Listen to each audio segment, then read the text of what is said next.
Informasi lain, saudara, warga dikagetkan dengan penemuan jenazah dalam kondisi tergantung di dalam hutan di Goa, Sulawesi Selatan. Di lokasi penemuan ada warga yang mencurigai bahwa korban merupakan anggota keluarga mereka yang hilang.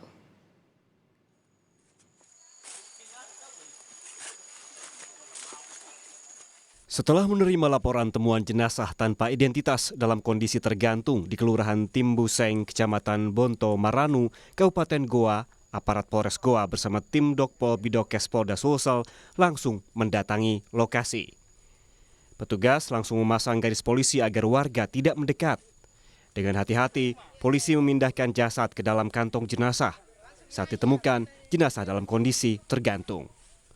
Sementara itu di lokasi ada warga yang mengaku sebagai keluarga korban karena melihat ciri-ciri pakaian yang dikenakan korban. Bahkan warga yang mengaku sebagai keluarga korban ini sempat histeris karena keberatan korban akan dibawa ke rumah sakit untuk diotopsi. Namun setelah diberi pengertian, warga yang diduga keluarga korban pun mengizinkan jenazah dibawa ke rumah sakit. Dari pihak keluarga ini menyatakan kita kan belum tahu juga ini apakah benar ini dari pihak keluarganya atau tidak.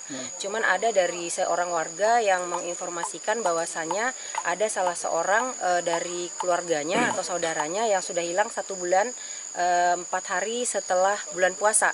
Nah, sampai saat ini tidak ditemukan. Jadi dari pihak keluarga melihat dari ini mayat yang ditemukan, tanda-tanda bahwasanya baju yang digunakan oleh saudaranya ini yang hilang sama persis dengan yang dipergunakan oleh mayat. Saat ini, polisi masih menunggu proses identifikasi dan otopsi korban. Sementara saat olah TKP, polisi menemukan sejumlah bukti berupa topi dan senjata tajam yang ditemukan di sekitar lokasi penemuan jenazah.